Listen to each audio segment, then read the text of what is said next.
चलिए, ये molecular biology की ये जो आपकी क्लास है, इसमें हम थ्योरी में जो हम टॉपिक कवर करेंगे वो डेफिनेटली मॉलिक्यूलर बायोलॉजी से रिलेटेड होगा, बायो इन्फॉर्मेटिक्स और फिर कुछ टेक्निक। और प्रैक्टिकल में आप मुदस्सर साहब आपको जो टेक्निक्स हैं, DNA isolation, RNA isolation, protein extraction और इन मॉलिक्यूल्स की जो कह लें स्टडी है लैब में, उनको स्टडी करने के लिए क्या क्या टेक्निक्स यूज होती हैं, तो वो उसके प्रोटोकॉल्स बेसिकली वो आपके साथ शेयर करेंगे, आपके साथ डिस्कस करेंगे with the help of different videos. तो थ्योरी में हम जो हमारा ऑब्जेक्टिव होगा वो है कि भी हम आपको मॉलिक्यूलर बायोलॉजी के जो बेसिक कंसेप्ट हैं उनके साथ आपको इंट्रोड्यूस करवाएं।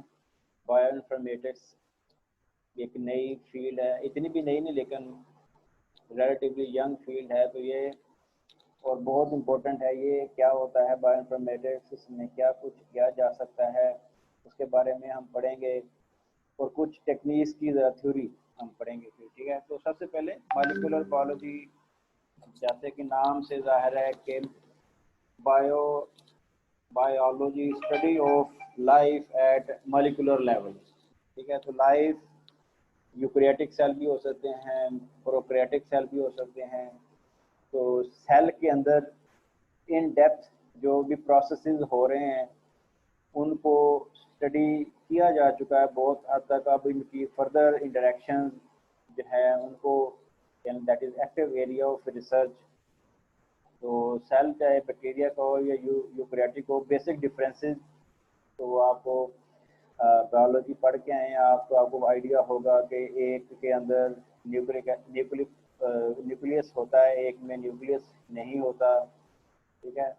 तो फिर ऑर्गेनल का डिफरेंस है, उनकी सेल, किसी में सेल वाल होती है, किसी में सेल वाल नहीं होती। तो ये तो बेसिक और चीज़ें हैं, उनकी डिटेल में नहीं हम फिलहाल जा रहे।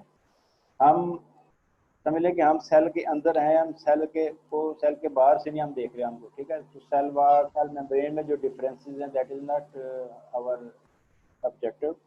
हम सेल के अंदर क्या हो रहा है, सेल के अंदर की दुनिया जो है उसको जस्ट समझने की थोड़ी सी कोशिश है। इतना कह लें बहुत कह लें बड़ा सब्जेक्ट है ये मॉलिक्यूलर बायोलॉजी।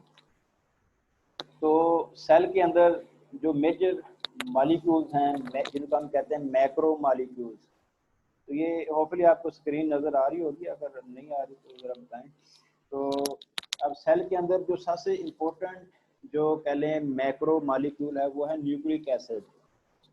न्यूक्लिक एसिड जो कि डीएनए की फॉर्म में होता है, और RNA, deoxy ribo nucleic acid या राइबो न्यूक्लिक एसिड। तो ये और डीएनए ही हर जो प्रोसेस हो रहा है सेल के अंदर उसकी बेस जो है वो डीएनए है। सारी इंफॉर्मेशन सेल के अंदर जितने भी प्रोसेसेस हो रहे हैं, प्रोटीन्स बन रही हैं और बहुत सारे केमिकल रिएक्शन हो रहे हैं सेल को के साथ, जो एनवायरनमेंट की सिग्नलिंग होती है। अगेन एग्जांपल दे रहा हूँ, वायरस आजकल कोविड का है, तो वायरस कैसे सेल के साथ इंटरेक्ट करता है, कौन से रिसेप्टर्स वायरस के साथ इंटरेक्ट करते हैं, फिर उन वायरस के साथ इंटरेक्शन के बाद अंडरनीथ तो सेल के अंदर क्या सिग्नलिंग प्रोसेस होता है, ठीक है। सेल के अंदर जो इम्यूनिटी है उसके अगेंस्ट वायरस के, वो कैसे वायरस उसको कवर करता है, ठीक है।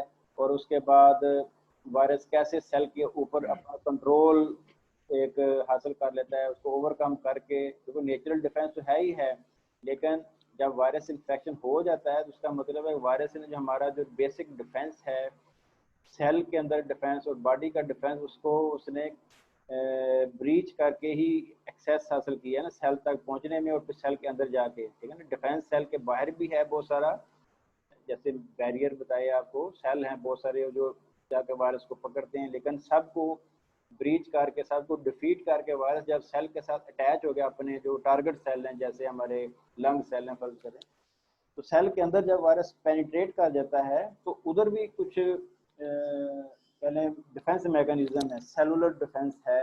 तो बहुत सारी प्रोटीन्स होती हैं सेल के अंदर जो कि कह लें वायरस को या और बैक्टीरिया उसको भी इनहिबिट करती हैं। तो एनीवेज, तो ये जो सारा प्रोसेस है एट मॉलिक्यूलर लेवल, तो ये मॉलिक्यूलर बायोलॉजी की फील्ड है जो इसको डील करती है।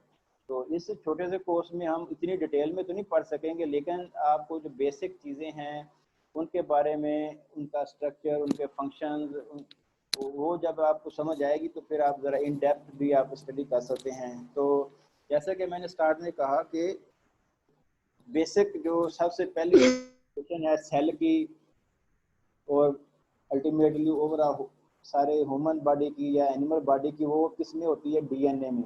तो DNA is the main source of all information. जितने भी कोड हैं वो सारे डीएनए के अंदर मौजूद हैं। तो डीएनए को डिटेल में स्टडी करना है, वो ज़रा बहुत इम्पोर्टेंट है। तो हम इसमें स्ट्रक्चर ऑफ न्यूक्लिक एसिड पढ़ेंगे, डीएनए का स्ट्रक्चर क्या है, आरएनए का स्ट्रक्चर क्या है, डीएनए आरएनए में सिमिलरिटी क्या है, डिफरेंस क्या है, ये आज का टॉपिक भी होगा। तो कुछ आगे लेक्चर में कवर करेंगे। फिर जीन्स क्या हैं, जीन का स्ट्रक्चर क्या होता है, और कौन से कह लें जीन की ट्रांसक्रिप्शन, जीन की ट्रांसलेशन, ठीक है, यानी जीन से या डीएनए से जो प्रोटीन बनती हैं वो कैसे बनती हैं, उसको हम पहले ट्रांसक्रिप्शन कहते हैं कि डीएनए से आरएनए बनना, ट्रांसक्रिप्शन। फिर आरएनए बन गया यानी कि मैसेंजर आरएनए फर्स्ट बन गया, तो उससे आगे प्रोटीन बनती हैं, वो कैसे बनती है उसको ट्रांसलेशन कहते हैं। तो जीन्स एंड जीनोम कम्प्लेक्सिटीज़ को ब्रीफली हम देखेंगे। फिर location and packaging of nucleic acid, के न्यूक्लिक एसिड कैसे पैक होता है। अगर लेंथ वाइज देखें न्यूक्लिक एसिड की तो बहुत कह लें लेंथी है, लेकिन कुदरत ने, अल्लाह ताला ने इसको बड़े अच्छे तरीके से पैक करके एक ऐसे सेल के अंदर संभो दिया है कि जिसको हम आँख से देख भी नहीं सकते। तो वो पैकेजिंग कैसे है उसको ज़रा ब्रीफली देखेंगे। फिर न्यूक्लिक एसिड के फंक्शंस, उसको कवर करने की कोशिश करेंगे। फिर मैनिपुलेशन ऑफ न्यूक्लिक एसिड, कि आपने स्टडी करना है न्यूक्लिक एसिड को, तो कैसे आप जेनेटिकली उसको मैनिपुलेट कर सकते हैं, न्यूक्लिक एसिड को एक्सट्रैक्ट कैसे कर सकते हैं, वो कौन कौन सी टेक्निक्स हैं जो हम यूज़ करते हैं इसको स्टडी करने के लिए। फिर आइसोलेशन एंड सेपरेशन, डीएनए को स्टडी तभी करेंगे जब आप उसको आप सेल से, यूकैरियोटिक या प्रोकैरियोटिक सेल से उसको आप आइसोलेट करेंगे, उसको सेल से बाहर निकालेंगे, ठीक है। लैब के अंदर कैसे आप डीएनए या आरएनए एक्सट्रैक्ट करते हैं उसको हम कहते हैं आइसोलेशन एंड सेपरेशन। तो ये डिफरेंट टेक्निक्स हैं, ज़्यादातर ये आपको प्रैक्टिकल में होंगे, लेकिन फिर भी हम थोड़ा बहुत उसको थ्योरी में कवर करेंगे। फिर आ जाता है जी कि मॉलिक्यूलर बायोलॉजी एंड बायोइन्फॉर्मेटिक्स। ये क्या होता है? बायोइन्फॉर्मेटिक्स क्या होती है कि कंप्यूटर बेस्ड जो एनालिसिस होता है डीएनए का, उसके सीक्वेंस का, उसको हम कह लें स्टडी करते हैं। और एक ऑर्गेनिज्म का डीएनए दूसरे से कितना डिफरेंट है, या किसी जीन का डीएनए दूसरे, सॉरी, एक किसी कह रहे हैं एक खास जीन का न्यूक्लिक एसिड सीक्वेंस किसी दूसरे ऑर्गेनिज्म के जीन के सीक्वेंस से कितना डिफरेंट है। तो ये जो सारी स्टडी है कंप्यूटर बेस होती है, और इस कह लें फील्ड को कहते हैं बायो इन्फॉर्मेटिक्स। ये इंफॉर्मेशन ऑब्टेन करना about life using computer and different कह लें टेक्निक्स। तो फिर आ जाता है analysis of nucleic acid sequences. तो अगेन बायोइन्फॉर्मेटिक्स जो है वो डील करती है न्यूक्लिक एसिड के जो सीक्वेंस है उसका कैसे एनालिसिस कैसे करना है। सीक्वेंस लेना भी एक स्टेप है, सीक्वेंसिंग करवाना उसे कहते हैं। आप डीएनए एक्सट्रैक्ट करेंगे, किसी कंपनी को भेजेंगे, वो उनके पास सीक्वेंसर होते हैं डीएनए को सीक्वेंस करने के, उसका कोड को डिकोड करना इसे कह लें। फिर उसको एनालाइज करना, सीक्वेंस तो आ गया, अब उसका क्या करें आगे। तो उसको कंपेयर करना, एक ऑर्गेनिज्म का, एक इंडिविजुअल का डीएनए सीक्वेंस किसी और के साथ कंपेयर करना, फिर उससे कोई इंफॉर्मेशन इंटरप्रेट करना। तो ये सारा है analysis of nucleic acid. PCR एक बहुत रेवोल्यूशनरी टेक्निक है। ऐसी टेक्निक के आप फर्ज करें आपने एक ख़ास जीन स्टडी करना है, और आपने सबसे पहले कह लें डीएनए एक्सट्रैक्ट किया किसी ऑर्गेनिज्म से, बैक्टीरिया कह लें फर्ज करें, आपने बैक्टीरिया से आइसोलेट कर लिया, वो अलग प्रोसेस है कैसे एक्सट्रैक्ट करना, एक्सट्रैक्ट कर लिया। अब आपका टारगेट है कोई ख़ास जीन को स्टडी करना। तो अब फर्ज करें आपने डीएनए एक्सट्रैक्ट किया है, तो वो एक limited number of copies of the genome होंगी, ठीक है। फर्ज करें 1000 आप डीएनए जब एक्सट्रैक्ट करते हैं सेल से, तो एक सेल से तो नहीं करते ना आप, डेफिनेटली आप बैक्टीरिया को ग्रो करवाएंगे तो हो सकता है वो मिलियंस ऑफ सेल्स हों। उनसे जब आप डीएनए एक्सट्रैक्ट करेंगे तो टेक्निक की भी कुछ लिमिटेशंस होती है, उसमें काफ़ी सारा डीएनए ज़ाया भी हो जाता है। तो अल्टीमेटली जो आप डीएनए एक्सट्रैक्ट करते हैं उसमें एक बड़ी लिमिटेड अमाउंट अमाउंट होती है डीएनए की, ठीक है। अब उस डीएनए के अंदर आपका जीन ऑफ इंटरेस्ट भी होगा। अब उस जीन ऑफ इंटरेस्ट को कैसे टारगेट करना है वो है, काम करता है पीसीआर, यानी आपके जीन ऑफ इंटरेस्ट या उस जीन का भी खास पार्ट, उसको आप एक टेक्निक है जिसे हम कहते हैं पीसीआर, उससे आप एम्पलीफाई कर लेते हैं। तो अगर फर्ज कर एक कापी हो डीएनए की जीनोम की, तो उसमें एक जीन होगा मोस्टली, तो वो जीन जो है, एक जीन उसको पीसीआर ऐसे एम्पलीफाई करता है कि उससे मिलियंस एंड बल्कि बिलियंस ऑफ कॉपीज बन जाती हैं। और ये इतनी अमाउंट होती है कि आप उसको इजीली जेल के ऊपर या उसको इमेजेस उसकी करके आप देख सकते हैं, और फिर उस डीएनए को आप सिक्वेंसिंग के लिए भेजते हैं, यानी वो इतनी ज़्यादा अमाउंट होती है। सिक्वेंसिंग में कोई एक जीन की कापी सीक्वेंस नहीं होती, बहुत ज़्यादा डीएनए हो या उस जीन की कापीज हो फिर जाकर सीक्वेंस होना है। तो मतलब बताने का पीसीआर वो टेक्निक है जिससे खास जीन या उसका पार्ट उसको आप एम्पलीफाई कर लेते हैं। फिर आ गया जी न्यूक्लियोटाइड सीक्वेंसिंग, कि आपने फर्ज करें वो पीसीआर प्रोडक्ट्स सेंड की सीक्वेंसिंग के लिए, उससे आप सीक्वेंस आ गया तो उसका पहले सीक्वेंस के क्या आप देखते हैं, उसकी कौन सी टेक्निक्स हैं जिसके साथ न्यूक्लियोटाइड को आप सीक्वेंसिंग को आप एनालाइज कर सकते हैं। तो ये कह लें आपको जस्ट एक ओवरव्यू दिया है इस कोर्स का, तो इसको हम थोड़ा थोड़ा करके कवर करने की कोशिश करेंगे। तो बहुत एक इंटरेस्टिंग फील्ड है ये, कह रहे हैं मॉलिक्यूलर बायोलॉजी। तो इसकी रिसेंट एग्जांपल जो आपको वो इस वायरस की वजह से होगी कि भी कह लें चले चंद दिन पहले वायरस, एक नॉवल किस्म का वायरस कह लें इंट्रोड्यूस हुआ, और कह लें ह्यूमन बीइंग उसको एक्सपोज हुए, बहुत ज़्यादा कह लें वो ज़रा पैथोजेनिक था। तो लोगों ने या साइंटिस्ट ने विद इन फ्यू डेज उस वायरस को लैब में ग्रो करवाया, ग्रो करवा के उस वायरस की मल्टीपल कापीज हासिल की, फिर उससे उसका आरएनए निकाला, आरएनए निकाल के उससे उन्होंने क्या किया, उसकी सिक्वेंसिंग करवाई, ताकि पता चले कि ये जो वायरस है ये ऑलरेडी जो मौजूद हैं वायरस डाटा बैंक में जिनका सीक्वेंस है उससे ये कितना मुख्तलिफ है, ठीक है। तो ये कोरोना वायरस है, तो कोरोना वायरस तो ऑलरेडी भी थे, लेकिन ये नोवल कोरोना वायरस उनसे कितना डिफरेंट है। तो ये सारा काम किन्होंने किया, मॉलिक्यूलर बायोलॉजिस्ट जिन्होंने इसकी सिक्वेंसिंग करवाई, फिर उन्होंने कंपेयर किया और बताया जी कि फॉर चाइना में जो वायरस है वो जब यूएसए में गया तो यूएसए वालों ने उसकी सिक्वेंसिंग की, फिर उन्होंने देखा कि अच्छा ये वायरस वही है जो चाइना में है। तो बताया गया जी कि सिर्फ एक न्यूक्लिक एसिड, सिर्फ एक न्यूक्लिक एसिड का डिफरेंस, अदरवाइज सेम है। तो ये वायरस सारे कंट्रीज में होता होता कह रहे हैं, जब पाकिस्तान में भी पहुंचा तो पाकिस्तान में भी कह रहे हैं कुछ इंस्टीट्यूट हैं, एरड यूनिवर्सिटी जो है रावलपिंडी में, उधर एक लैब है मॉलिक्यूलर बायोलॉजी लैब, उधर भी कुछ साइंटिस्ट ने इस वायरस को सीक्वेंस किया, और कराची में भी किया। तो अगेन इसकी 2 म्यूटेशन थी, उसका एनालिसिस मैं जो कि खुद भी मेरा इस फील्ड से ताल्लुक़ है, आप में से जो लोग इंटरेस्टेड हों आप कभी गूगल में मेरा नाम लिखें, साथ लिख दें माइकोप्लाज्मा साइनोवी, या सिंपल माइकोप्लाज्मा भी लिखें और जीनोम लिखें या जीन लिखें तो पेपर खुलेंगे आपको। तो मैंने 2 बैक्टीरिया जो हैं माइकोप्लाज्मा इसके सीक्वेंस किए थे, उसका एनालिसिस किया है। तो कह रहे हैं कि मेरी ये फील्ड है, सारा को ये सारे काम मैं पीएचडी में अपने मेलबर्न यूनिवर्सिटी में करता आया हूँ। तो इसके अलावा और भी जहाँ रेलिवेंट होगा आपको ज़रा एग्जांपल देंगे। तो ये मेरा अच्छा खासा काम है इस फील्ड में। तो फिलहाल ये तो थोड़ा सा आपको इंट्रोडक्शन दिया मैंने। तो ये इंट्रोडक्शन भी आपने जैसे इसको ज़रा ब्रीफली पढ़ना है, इसमें ह्यूमन जीनोम प्रोजेक्ट की बातें की गई हैं कि पूरे ह्यूमन का जीनोम, बैक्टीरिया वायरस का जीनोम तो उसके मुकाबले में बहुत थोड़ा है, क्योंकि बैक्टीरिया तो एक सेल है, ठीक है। तो कोई यूकैरियोट है, कोई जैसे फंजाई है, तो यीस्ट वो भी सिंगल सेल है, कुछ यीस्ट जैसे वो ज़रा जैसे मशरूम जिसे कहते हैं, मोल्ड वगैरह, वो मल्टी सेलुलर है।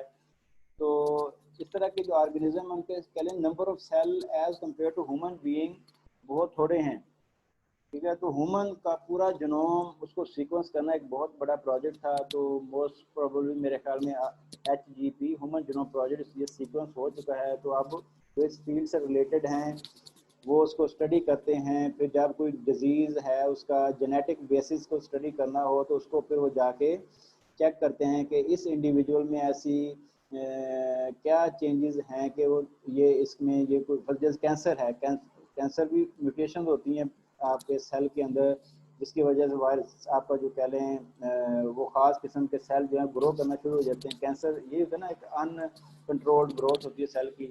तो एनीवेज जेनेटिक बेसिस जो हैं या डीएनए की बेस पे जो वो काज है किसी भी डिजीज़ का, उसको स्टडी करने की वो कोशिश करते हैं। सिकल सेल एनीमिया बहुत मशहूर डिजीज़, आपने बायोलॉजी में पढ़ के आए होंगे कि कैसे वो सेल जो हैं वो सिकल क्रांति की शेप की हो जाती हैं। तो वजह उसकी क्या थी, एक न्यूक्लिक एसिड की चेंज, एक न्यूक्लिक एसिड चेंज हो गया, म्यूटेट हो गया, जिसकी वजह से एक अमाइनो एसिड चेंज हुआ, और उस अमाइनो एसिड में चेंज की वजह से वो जो कह रहे हैं प्रोटीन है एक खास, वो अपना फंक्शन नहीं कर सकती, तो उसी वजह से वो डिजीज होगी सिकल सेल एनीमिया। तो ये जस्ट एक एग्जांपल है कि कैसे आप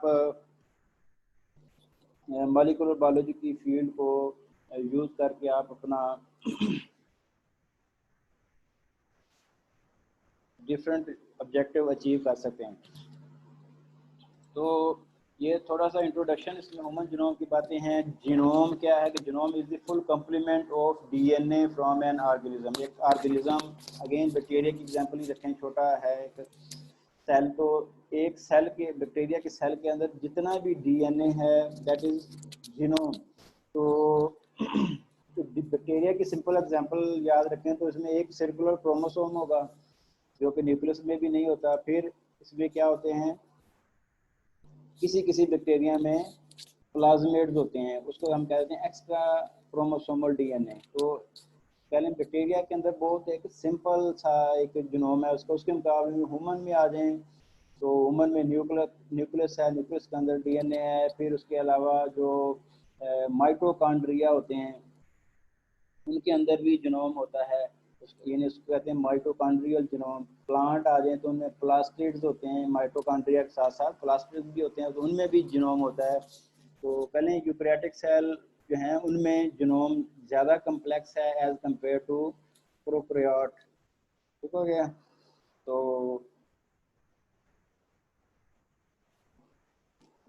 बाकी ये आपने जैसे इंट्रोडक्शन इसको ज़रा ब्रीफली पढ़ना है, ये इसका मैंने इंट्रोड्यूस आपको करवाया। तो अब जो हमने बेसिकली जो चीज़ कवर करनी है वो है स्ट्रक्चर न्यूक्लिक एसिड का। ठीक है।